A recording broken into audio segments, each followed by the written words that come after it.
Good morning. Good morning. Hey, how are you? Got my hair hat on today. I woke up and I couldn't do a thing with my scalp, so I had to throw this hair wig, this hair hat on, uh, uh, and I've spilled coffee all over my little desk here. It's a typical hump day. Good Wednesday morning to you, and welcome to today's installment of Bathrobe Moments. This new camera, I don't know. It sure makes me look dark. I forgot. I got a new light I'm supposed to hook. See, when I moved up, look at that. When I raise I can do the show like this, and I'm much lighter. Okay, let's see how long I can do this with my arms stretched out here. Nope, can't do it. I would just have to be extra dark. Anyway, how's everybody doing? Welcome to the hump day version of Bathrobe Moments. It's Wednesday. We've made it halfway through the week. It's been a weird week because it was a holiday, 4-day weekend, so we really just went back to work yesterday. I'm doing well. How about you? How are things in your neck of the woods? Things are slowly but surely opening up across the country. Different things going on in different areas. Social distancing things being put to the test. Some people, I saw stuff from over the weekend all over the country where people were gathering at beaches and boating events and things like that, and I didn't see mask the first. A lot of people just got. I'm not. I'm serious. I'm gonna wear mine. I'll be Christmas shopping in my mask. You best believe, and my gloves. I ain't trying to go out like that. Good morning, everyone. I see Cedric Riley, Robert Brooker, Mandy Kikta, Destiny Riri Poole, Miss D Ball from Southwestern Michigan, and the rest of the clan. Good morning to each and every one of you. We have an interesting show today. My guest today has been here before, and a lot has happened since then, since the last time she was here. I think it was, I don't know, 6-7 months ago, maybe even longer. Kessa Gooden's here with us today, and she is an expert in the area of narcissistic relationships, having found herself inside of one. I think it was for a total of 16 years herself. Somehow got it together, got away, but still is dealing with a lot of the backlash, the overflow, the results, all the things that come with having been in such a deep and lasting. It lasted a long time, like I said, 16 years, I believe, a relationship with a narcissist. So we're going to talk about that and how, and find some of the signs, talk about some of the signs so you can ascertain whether or not you're dealing with a narcissist, whether it be in a romantic relationship, the workplace, even maybe somewhere within your family. There's a lot of that within certain family dynamics. So we're going to talk about all that today. So help me welcome to the show my sidekick, my best gal, Miss Lucy McGillicuddy Ricardo. We're drinking something. Hazelnut, smoked hazelnut or something like that. I don't think it says smoked. That sounds like meat, not coffee. What is that thing they always say? Toasted. That's what it is. Toasted hazelnut. Anyway, it's just coffee with a little bit of some kind of different taste to it. So anyway, what else did I want to tell you before we get going? Because once we get going, we're going to go straight through this thing. Tomorrow we have, just so I can get the promo out of the way, we have Joseph and Drew Sussex. Those are the twins from the foster care system that I met in Ohio about almost 2 years ago. And they are back. They have moved, have gotten out of the foster system. They live with a family member now in the military. And they've moved completely out of Ohio where they were, and they're thriving in their new setting. And I wanted to bring them back to talk about what these two, soon to be in a couple days, 16-year-old twins, are doing now. I know that we talked about they were both getting their licenses, and they're excited about that because you can still drive during social distancing. So we'll have them here tomorrow. That's Joseph and Drew Sussex. And also Friday, I have Sarah Stan. Well, I call her name is really Chera, but she's Romanian, but a lot of people just say Sarah. Chera Stan, she's the owner of the Stan Mansion, where we hold all my larger events, the Next Impactor, Power of We Symposium, and she is coming with a few of her friends from the industry, and we're going to talk about what's going on with brides and events and what they're hearing and how we can still do the things we need to do to pull people together, whether it's an event or wedding or anything, family gathering. We're going to hear from the experts this Friday right here on Bathrobe Moments. And finally, tonight, I have a special guest. from Los Angeles, an actor. You will see it on my page. I'll tell you more about that as we before we get out of here today. That's on Bathrobe Moments After Dark. But right now, my guest is in the green room, pacing back and forth. I'm sure there's a hole in the carpet. I've seen her going back and forth. I'm getting dizzy. I need some Dramamine. I'm kidding. Kessa Gooden. Kessa was here, like I said, last year, and she's an expert on narcissistic relationships, having lived within one, or survived rather, for over 16 years. So, Kessa, how are you? Hi, Loren. I'm doing great. How are you? Good. Good morning. And Good morning. you're in Sin City, correct? Las Vegas. What's it like there with all the casinos and stuff? Are they still closed? Yeah, they're closed right now. They're going to open back on, I think, next week, the 1st of June, the first week in June. They're going to open back. Wow. I wonder if they're going to be. If I mean, do you think they're social distancing? You know, have you heard anything on the news there? How are they going to do that? Because you know how packed it is on the strip and stuff. You can barely walk. Yes, it's completely empty there. I don't watch the news, however, but it's completely empty down by the strip. I went there like a week ago, and there is absolutely no one down there. It's like a ghost town. Like a ghost town. Did you ever think you would live to see the strip completely empty like that? Probably not. No, no, not with the strip is always so full, so never expected to see it like that empty. Right. I would, Right. yeah. Okay, here's what we're going to do. I want you to take 2 minutes to introduce yourself, and I'm crawling under my desk to hook up this light I have because Okay. I can't even see me. It's so dark. I'm going to go down there and hope I don't unplug the wrong thing. Say hello to everybody. I'll be right back. Okay.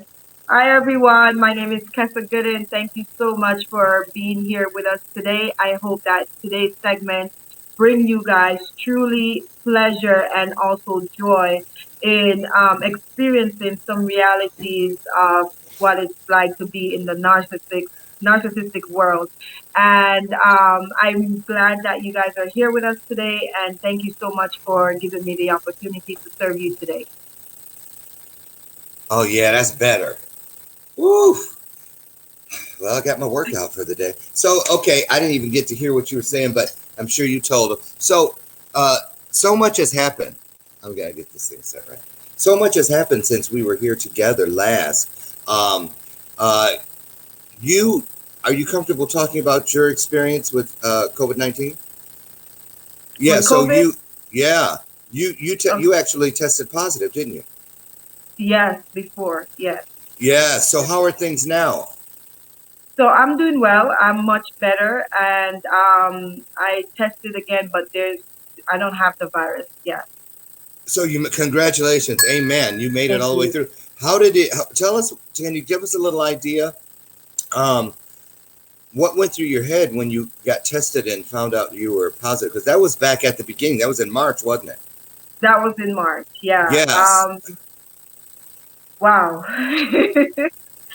When I found out about COVID, that I have it, and the doctors tell me I have a strong immune system, I kind of have a panic attack when I came home because they told me to self isolate for 2 weeks, and I kind of uh, freaked out in a sense because I don't have my children with me. Right. Tell them, can't tell them that I have COVID, and I started thinking, wow, if they telling me that they can't do anything about it and I have to stay at home for 14 days, and I started doing some research, and after 14 days, that's when the virus actually gets worse. So when I find that out, I started thinking, wow, they can't do anything for me now, but I need to wait 14 days.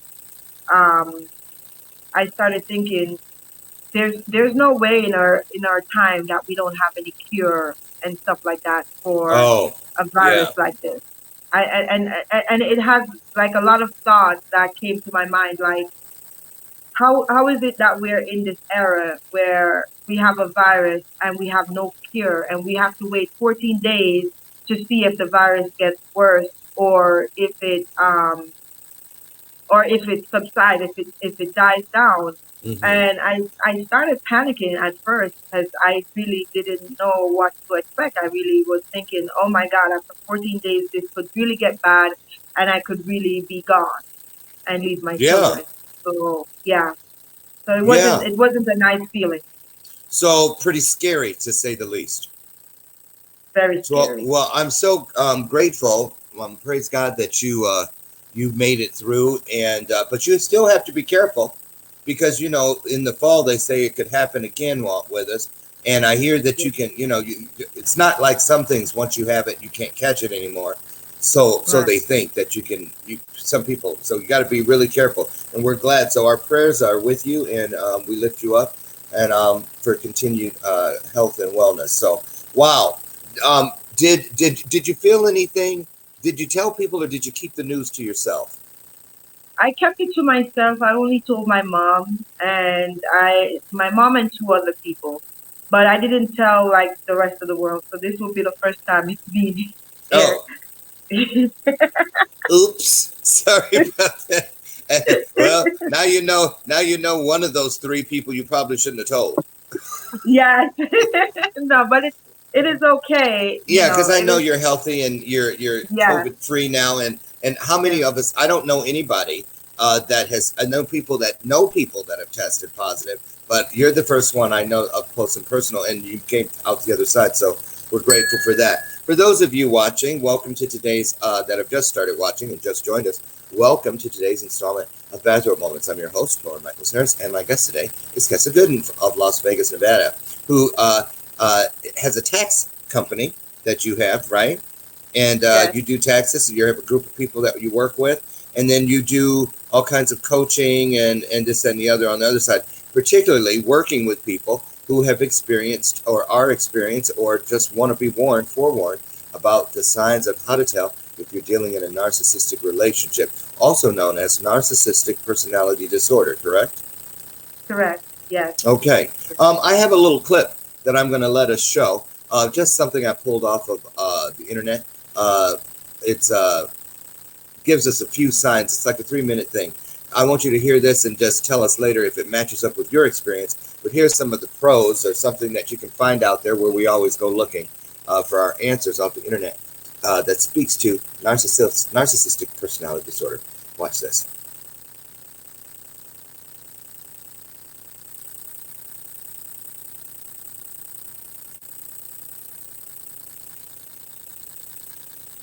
It's a word that's been popping up in pop culture a lot lately, the term narcissism. And just last week, Kanye West was accused of narcissism after demanding his audience stand up before he continued to perform.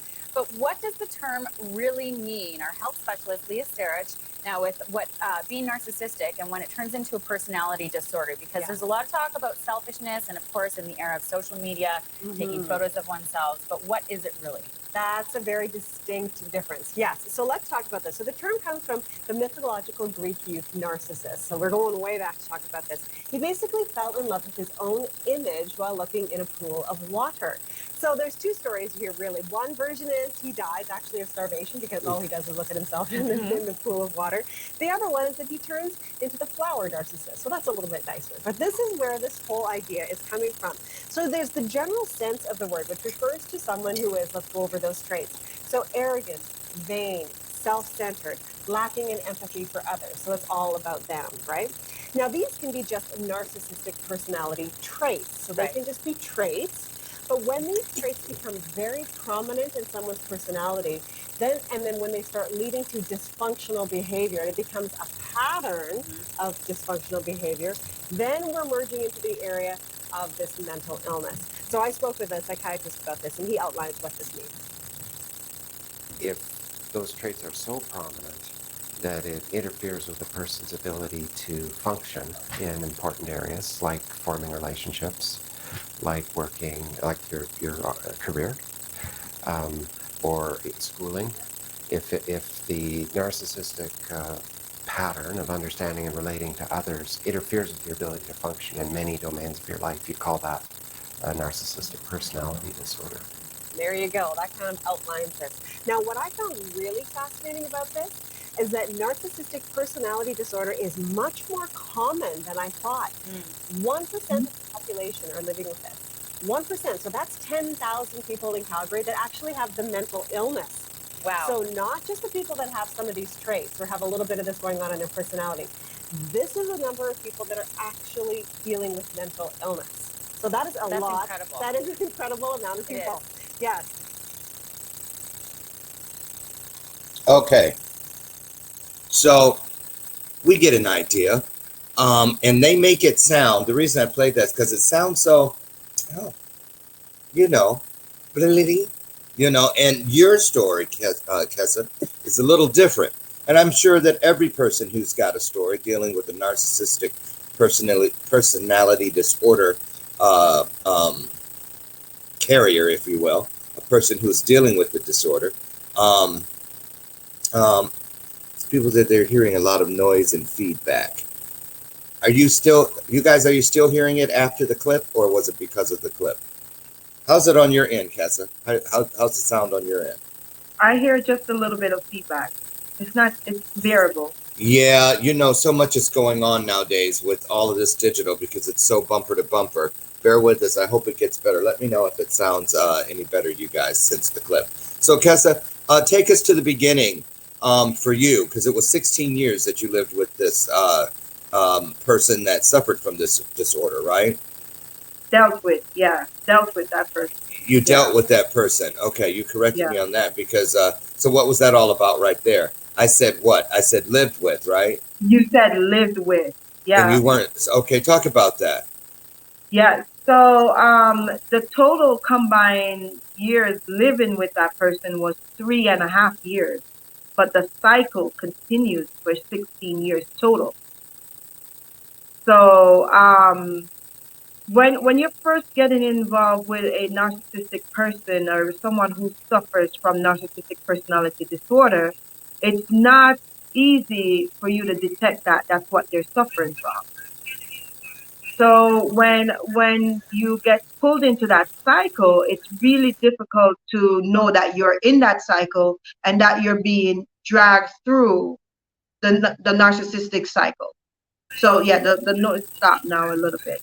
So yeah, so it's been 16 years of dealing with that cycle. Oh, wait. I was listening. Sorry, you stopped, and I was like listening to you on the feed. Um, when you stopped talking, it got quiet on Yeah. the sound. I was listening. It is quite distracting. Let me hear. Hold on. Okay, see, it's back. Okay, you guys, I apologize. I don't know what it is, but we'll have to pray our way through it. So here you are. Tell us how it started at the beginning, because aren't you groomed or the person? They usually have some type of an MO, correct? Yes. So when you first meet the person is one of the nicest person you'll ever meet, and you feel very fortunate to meet that person because they treat you so well. They groom you. They take care of you. They send you nice messages. They make you feel well loved and cared for. And then they take you to their friends and their family members, and they show you off like a piece of trophy, like a trophy. So they make you feel like you are a very, very prized possession, which I refer to that as the mask phase, and it's known as the mask phase. The phase where it's the phase where they act so nice that you think that this is going to be the best relationship you ever get into for your whole life, pretty much. Okay, so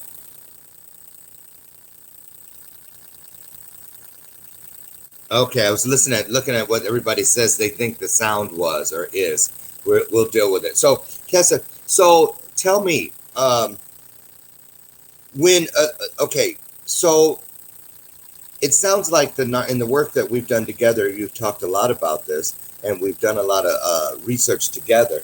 Uh, One thing is for sure that a narcissistic person can be very patient, right? Yeah, Right, yeah, because a lot of people. Now, you met in a club. yeah. So talk about that initial meeting when, the bait was thrown out and he was like, or, oh, do you think he spotted you and said, now there could be she may be the kind of girl that's easily manipulated? What do you think he said to himself to think, what were you sending as a signal? Or what did you look like that made this person think, there we go, there's my next victim right there? Yes, so I was a typical target for a narcissist. I was young. I was 17 years old. Not many family ties. Here I am in a nightclub and with a 34-year-old male who approaches me, and naive as I was at the time, thinking, okay, yeah, he's coming to dance with me. We're going to be hanging out and stuff like that. He had me something to drink. We started drinking. And here I am thinking that this person is coming into my world to show me that they care for me.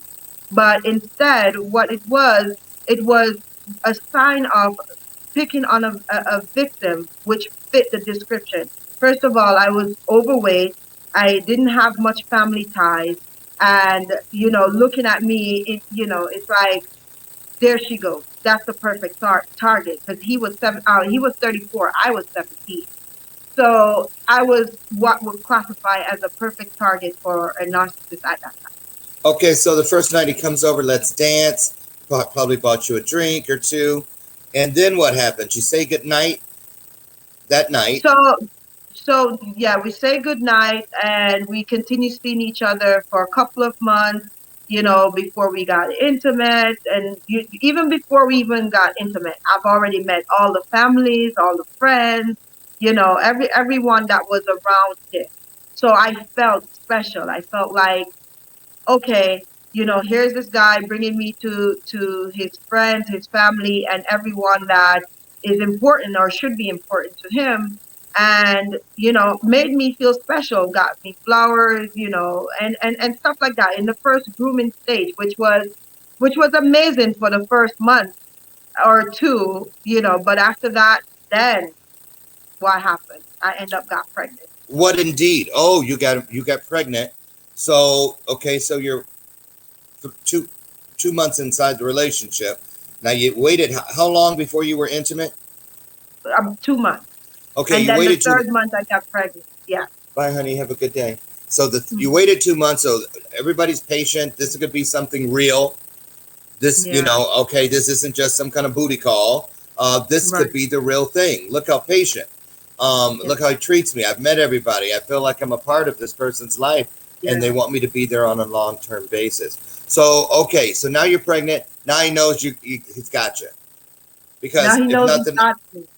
Yeah. so when did you start seeing all the, you're the trophy, you're the best thing that since sliced bread? What was it like when it started turning to, he's like this or whatever, and then turns into the So it, monster?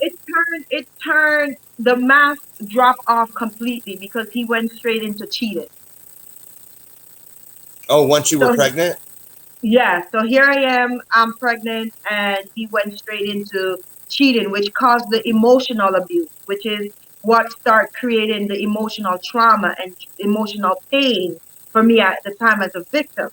So when he cheated, he basically cheated with someone similar age group as I, and even till today, Loren, that person is 51, and the person that he's with right now is 33, same age as I am.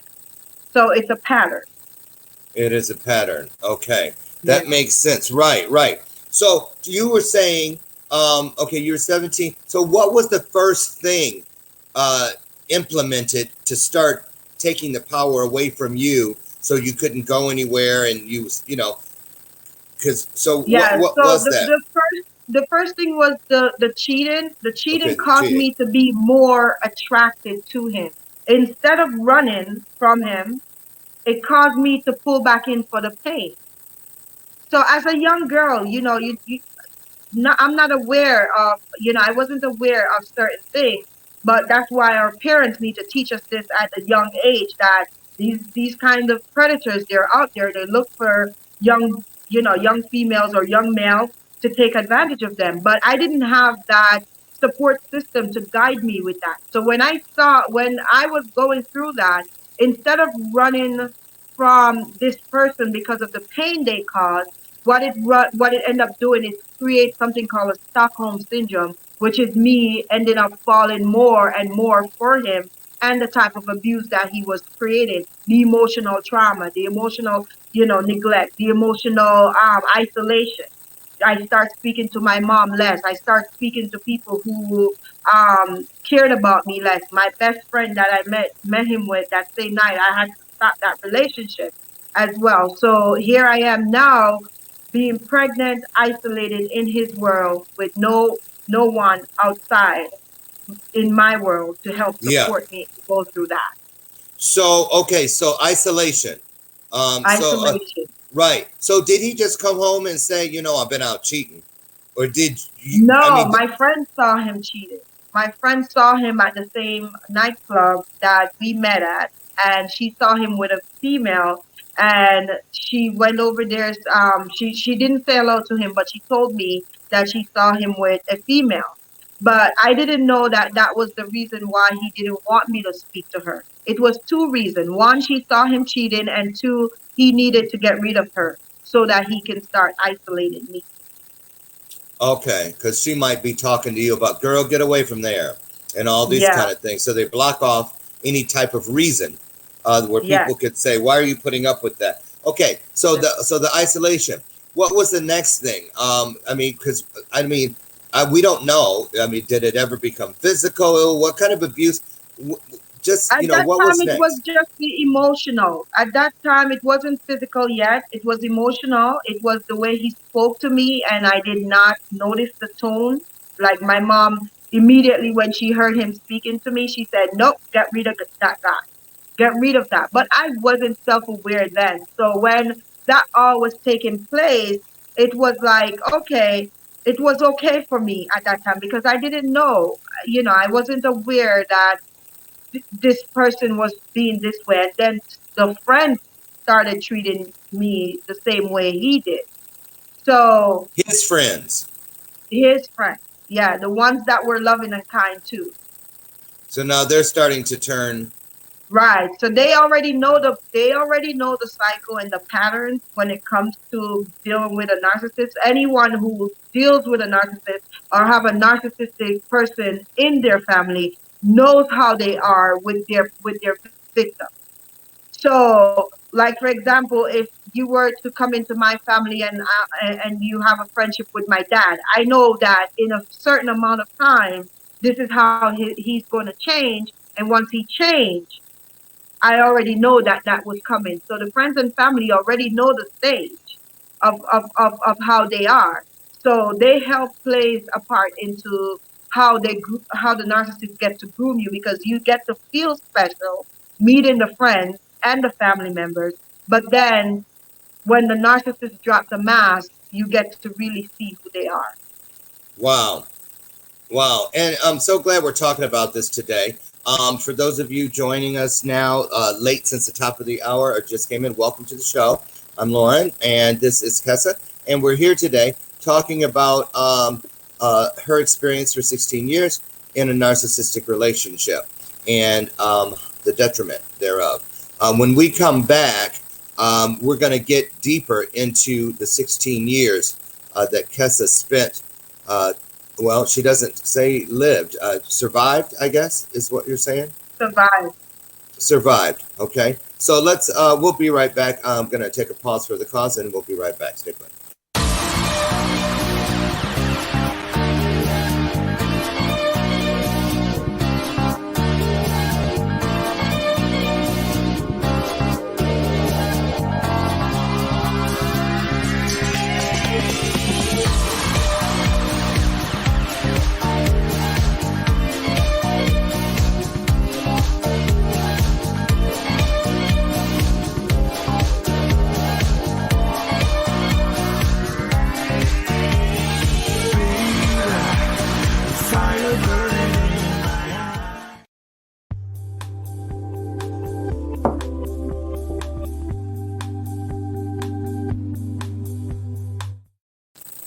Okay, we're back. We're back. So, Kessa, when did we're talking about your relationship in a narcissistic relationship? You had how many children while you were in that marriage? Two. Two children. Okay. So, at what point was it? Take us to the point in there in that 16 years where it was the worst. It was at its worst. You mentioned that you gained a ton of weight during this period. So, take us from how bad did it get? Yeah, so it get to the stage where I was 420 pounds. I'm living in a foreign country, living in Germany, and just being emotionally drained and emotionally sucked dry, meaning that I became just an empty body living on the military base. I was just there to be his his supply, his narcissistic supply. And Hold on, that's Alexa. That girl just starts. Alexa,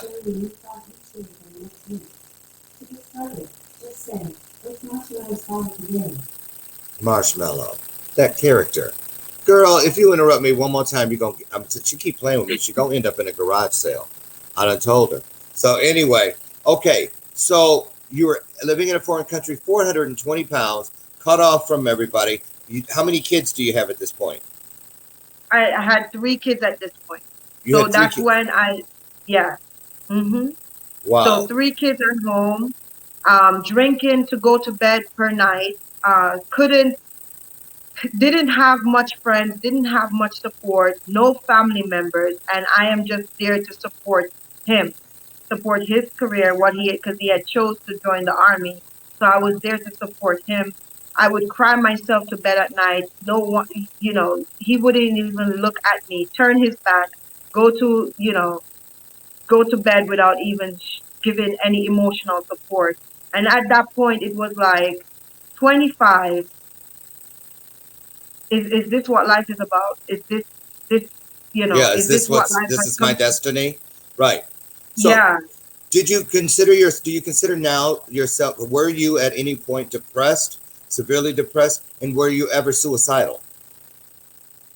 I was suicidal, I would say, when he first cheated on me, with the girl, like, and then found out that she was pregnant.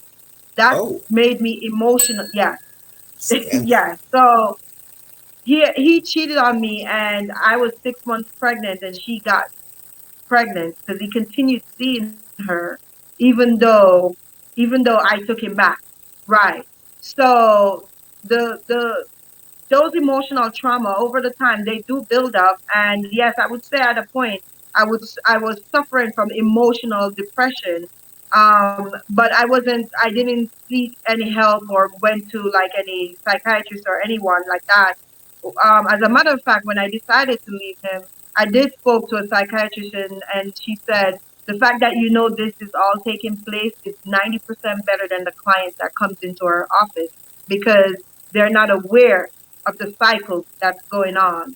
And as I spoke to her and was letting her know, I see this pattern, I see this is happening, and I know that it's pulling me to do this, but I know that there's another way. And she said the fact that you're aware of that is 90% better than the clients Who come in who there? walk through my office. Yeah. So So that was so that. Yeah. okay. So how did you start planning to get away, if you will, or to change the air Yeah. in the tank to separate whatever it was you did? How did you start doing that? Was it like a escape plan that you were going to try to execute in the middle of the night or while he was at work, or how'd you get away? So as I started going to the university over there, his behavior started getting worse. The more I will try to learn how to improve myself and do something to improve me and not be depressed anymore, not be drinking anymore to get rid of myself, basically, he started getting worse and worse and worse. And I realized, oh my God, the more I put into me, is the more he shows up, the more this is showing me that he's not there to support me. He's there to break me. So as I start going to university, I started getting back my power little by little. And then I started thinking, okay, well, I have to get out of this situation. I have to get out of this. How can I make it? How can I leave with three kids in a foreign country? How can I leave the situation? So this wasn't the first time we broke up, but this was going to be the last time we broke up. I told myself that. So I took the kids and I left. I left Germany. Wow. Yeah. Wow. Okay, so you escaped, you left Germany with the kids, and you come, I'm assuming, to the States. Yes. So you land, and here it is, that opportunity you've been waiting for, looking for, and hoping for. Uh, you're away from him, or so you think. And what happens next? So I started going to college. I started taking certification programs, training, as much personal development as I could do. I remember I'm in a one room in someone's house with my children, and we are all toughing it out there, right? We're just surviving there. And I started going to school. Started a friend of mine recommended me to take a finance course, which is what I do now with the taxes. Yes. And I'm building up, and I went to go do my real estate course. I wanted to buy a house, and everything was going good. I'm feeling great about myself. I'm losing the weight. I'm working out. I'm just having a blast. And then here comes the person.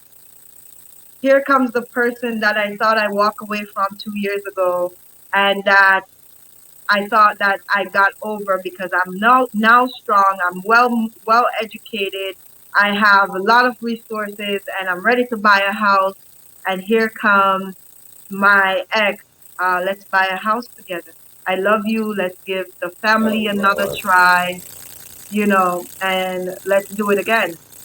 So I thought that I was strong enough to get back in the situation, and I wouldn't be able to be broken to that point again. And I did that. I actually agreed. So you agreed to get back in bed figuratively, or was it literally as well? Did the romance kick back in?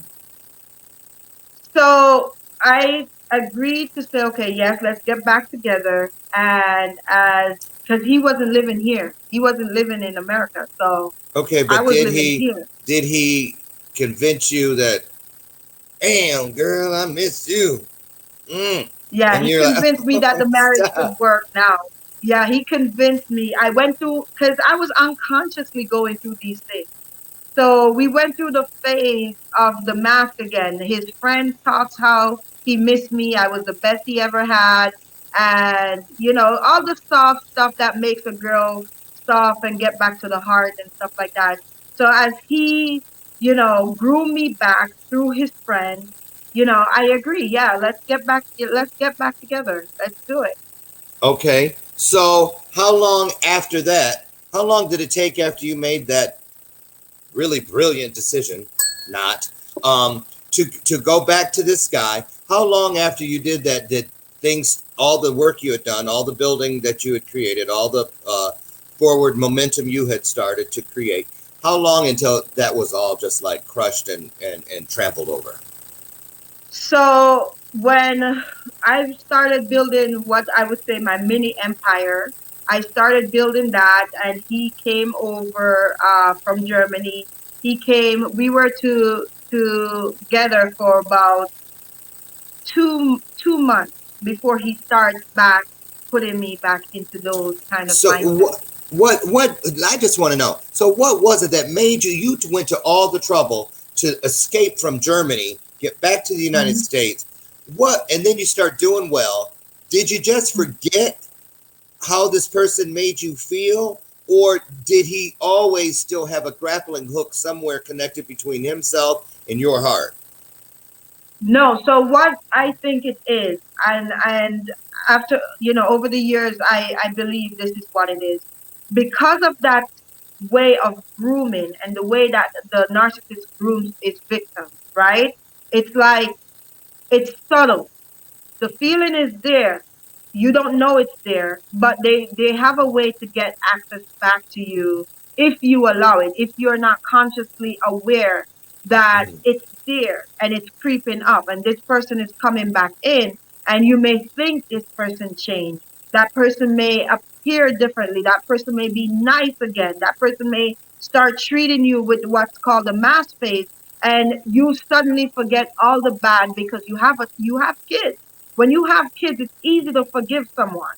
It's easy to say, I'm going to do it for the children, which is what ended up happening was I leave for the children. I ended up had to make the decision Mhm. that I need to leave this relationship Mhm. for my children because they can't see me going through all this kind of abuse. Right, That's right, not healthy for them. But I didn't decide that before. When I first leave, I left for me. I left right. because I couldn't go through it anymore. I didn't want to go through, I didn't want to go through that kind of relationship anymore. So I Mhm. left for me, and I wanted to stay for the kids. You know, Tina Turner says that it took her maybe 20 some years before she realized that it wasn't a prevalent topic at the time, but she says that that's the relationship she was in with Ike Turner, a Yeah, narcissistic relationship, that it yep, was all about him. And yeah, the harder he tried to make it about him, the more he was actually throwing the spotlight on her because people saw the way that he treated her and felt bad. And yeah, so they created more opportunity, gave more attention to Tina, which made it worse for her at home because he yeah, said, you know, it was really an interesting story when I read the book. And she says, yeah. And then it's not the easiest thing. She says it's harder than just a physical abuse relationship right, because you yeah, have the physical, you can see those scars and stuff. right. You You can could see where see he those. hit you. Yeah, Yeah, but you yeah, can't yeah. see You could, where, yeah.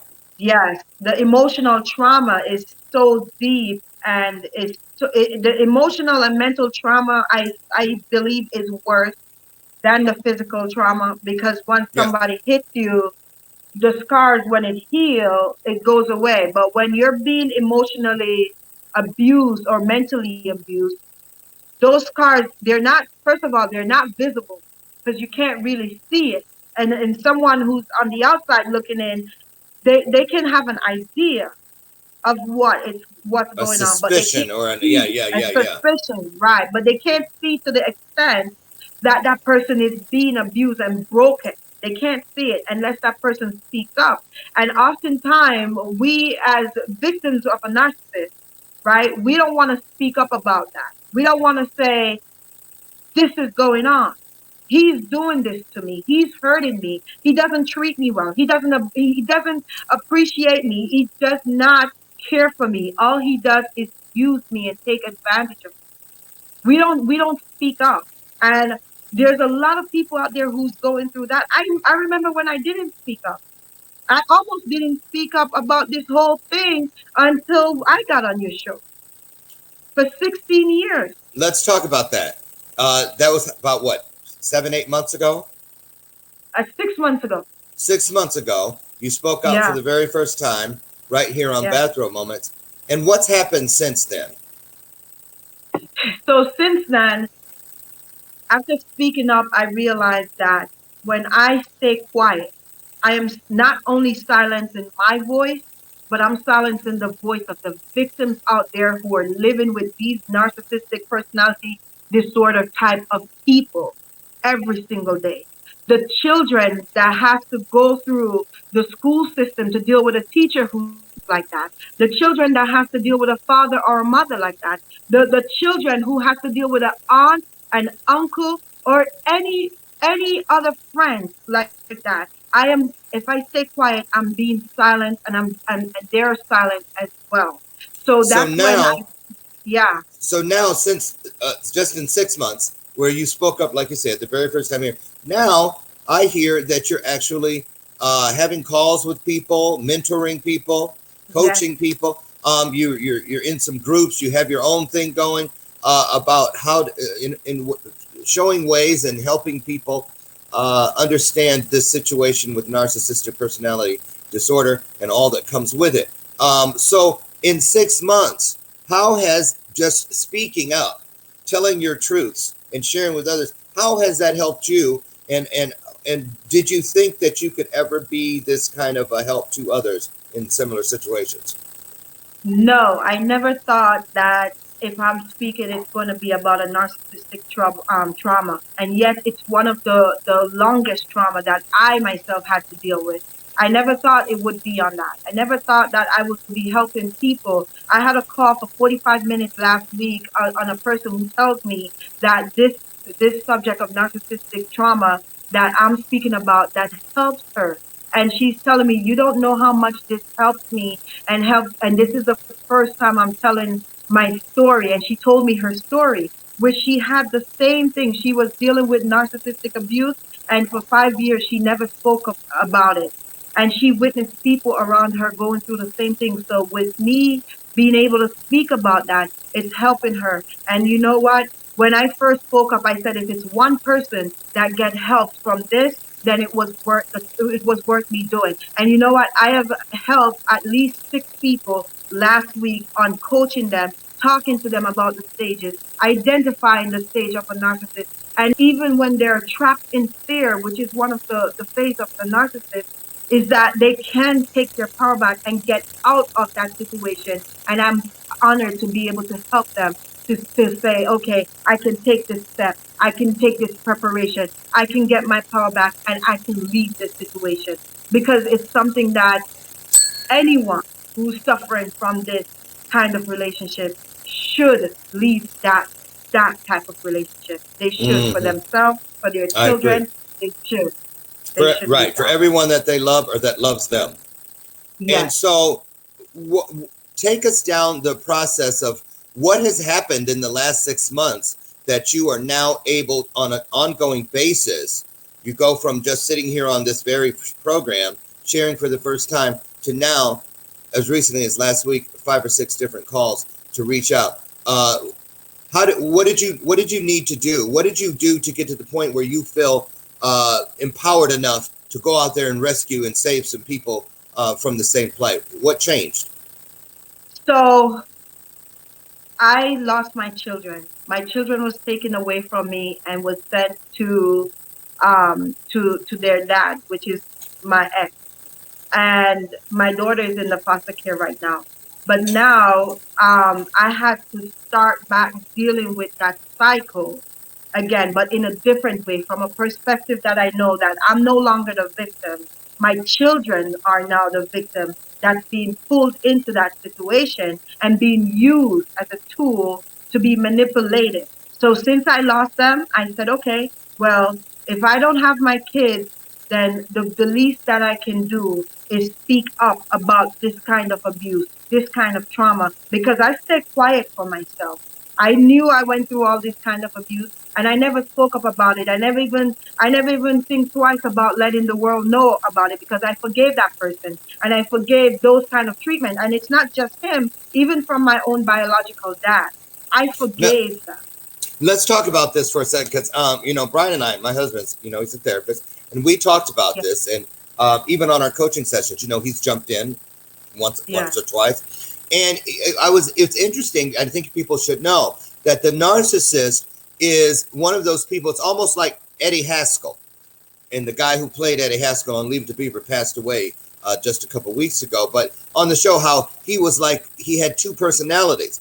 In front of the parents, he was the sweet boy that they would think, oh, he's just the kind of kid we want around our boys. But then he would, as soon as they were out of the picture, he'd start mhm, coming up with all these, he'd show a different side. So talk about that. How on the outside to the world, a narcissist yeah. could seem like somebody, everybody wants to lift him up. Hip, hip, hooray. Everyone thinks that person is the greatest thing since sliced bread. But then inside their world, it's quite a different story. Yes? Yes. In the narcissist world, to the external world, they look like a great person. They seem like a great family. They appear to be happy. And they may be grooming the person in front of other people so that they could look like the world's best husband or wife. But behind closed doors, that's where all of it happens.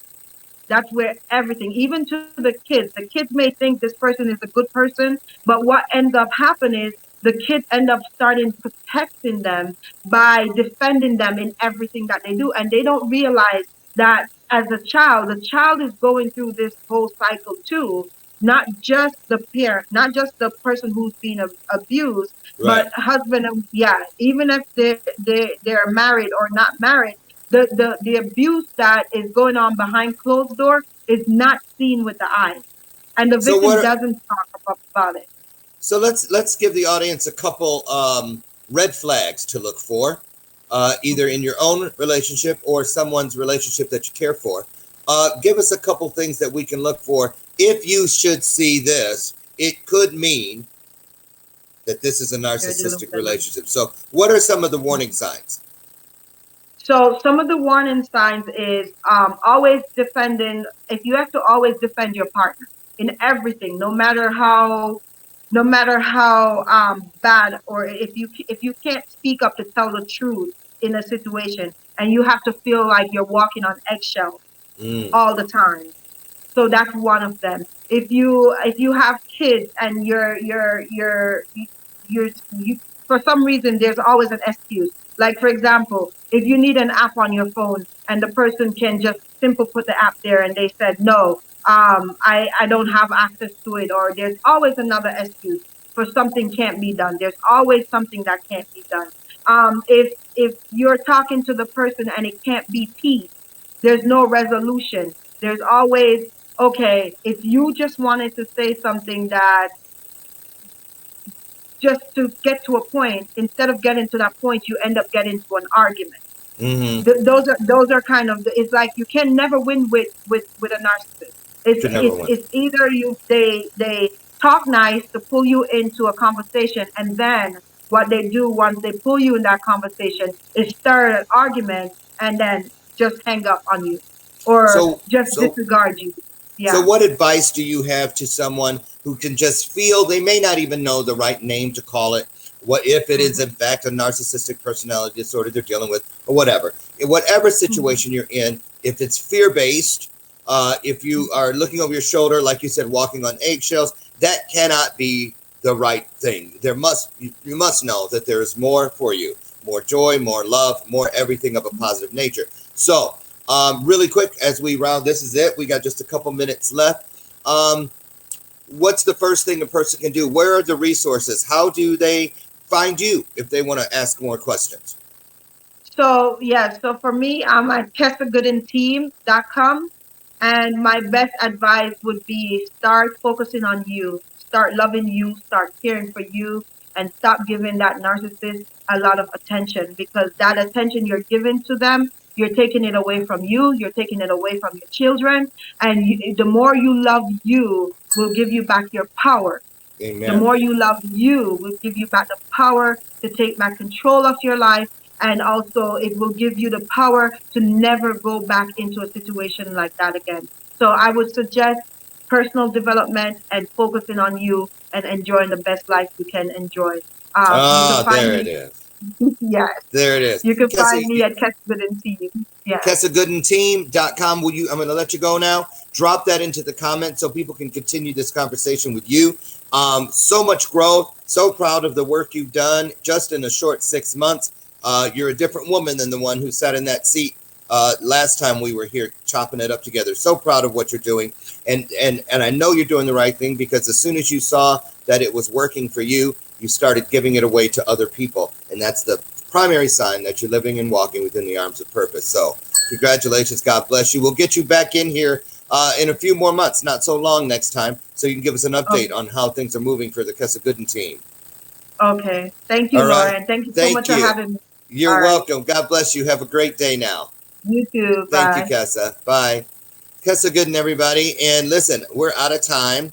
Join me tomorrow when I have twin brothers about to be 16 years old. They were in foster care most of their life. Recently, in the last 6 or 7 months, have found themselves free of the foster system, living with family on a military base. They got a lot to report, talk about what it's like to be 16 years old inside this pandemic. So they'll be here. That's Joseph and Drew Sussex. They'll be our guests tomorrow morning right here on Bathrobe Moments. Join me tonight for a Bathrobe Moments After Dark special, 7 p.m. Central, over right here on Bathrobe Moments, the page, or any of the places that we are streaming live to: YouTube, Facebook, Roku, Android, Amazon Fire Stick, Apple TV, and of course from E360 Live TV. Thank you so much. I'll see you tomorrow, God willing. I'll see you tonight, actually. Have a good one, and I'll see you on the other side.